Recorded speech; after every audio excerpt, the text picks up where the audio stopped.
Bibiliya yera, Itangiriro igice cya kabiri. Imana yeza umunsi wa karindwi. Ijuru n'isi n'ibirimo byinshi byose birangira kuremwa. Ku munsi wa karindwi Imana irangiza imirimo yakoze, iruhuka ku munsi wa karindwi imirimo yayo yose yakoze. Imana iha umugisha umunsi wa karindwi iraweza, kuko ari Imana yaruhukiyemo imirimo yakoze yose. Imana ishyira Adamu muri Edeni. Uku niko kuremwa kw'ijuru n'isi ubwo byaremwaga ku munsi Uwiteka Imana yaremeyemo isi n'ijuru.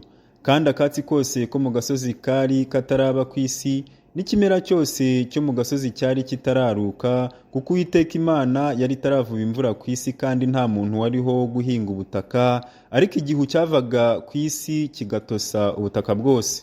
Uwiteka Imana irema umuntu mu mukungugu wo hasi, muhumekera mu mazuru umwuka w'ubugingo, umuntu ahinduka ubugingo buzima. Uwiteka Imana ikeba ingobyi muri Edeni mu ruhande rw'iburasirazuba, iyishyiramo umuntu yaremye. Uwiteka Imana imezamo igiti cyose cy'igikundiro cyera imbuto ziribwa, imeza n'igiti cy'ubugingo hagati muri iyo ngobyi, imezamo n'igiti cy'ubwenge bumenyesha icyiza n'ikibi. Umugezi uturuka muri Edeni unetesha iyo ngobyi, uwo mugezi uvamo wigabanyamo ine. Umwe witwa Pishoni, ari wo ugose igihugu cyose cy'ihavira kirimo izahabu, kandi izahabu yo muri icyo gihugu ni nziza. Iyo niho hari ubushishi buva ku giti bwitwa Budora, n'amabuye yitwa Shohamu. Undi witwa Gihoni, ari wo ugose igihugu cyose cy'Ikushi. Undi witwa Hidekeru, ni wo uca imbere y'igihugu cyitwa Ashuri. Uwa kane witwa Ufurate. Uwiteka Imana ijyana wa muntu imushyira muri iyo ngobyi yo muri Edeni, ngo ahingire ibirimo ayirinde. Uwiteka Imana iramutegeka iti, ku giti cyose cyo muri iyo ngobyi ujye urya imbuto zacyo uko ushaka, ariko igiti cy'ubwenge bumenyesha icyiza n'ikibi ntuzakiryeho, kuko umunsi wakiriyeho no gupfa uzapfa. Imana irema Eva. Kandi Uwiteka Imana iravuga iti, si byiza ko uyu muntu aba wenyine, reka muremere umufasha umukwiriye.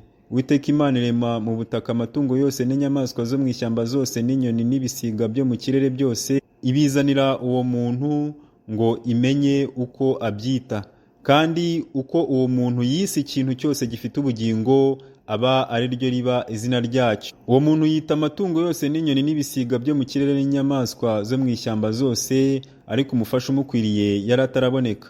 Uwiteka Imana isinziriza uwo muntu, ubuticura arasinzira, imukuramo urubavu rumwe ihasubiza inyama. Urwo rubavu Uwiteka Imana yakuye muri uwo muntu iruhindura umugore, imushyira uwo muntu. Aravuga ati, uyu ni igufwa ryo mu magufwa yanjye, ni akara ko mu mara yanjye, azitwa umugore kuko yakuwe mu mugabo. Nicyo gituma umuntu azasiga se na nyina, akabana n'umugore w'akaramata, bombi bakaba umubiri umwe. Kandi uwo mugabo n'umugore we bombi bari bambaye ubusa, ntibakorwe n'isoni.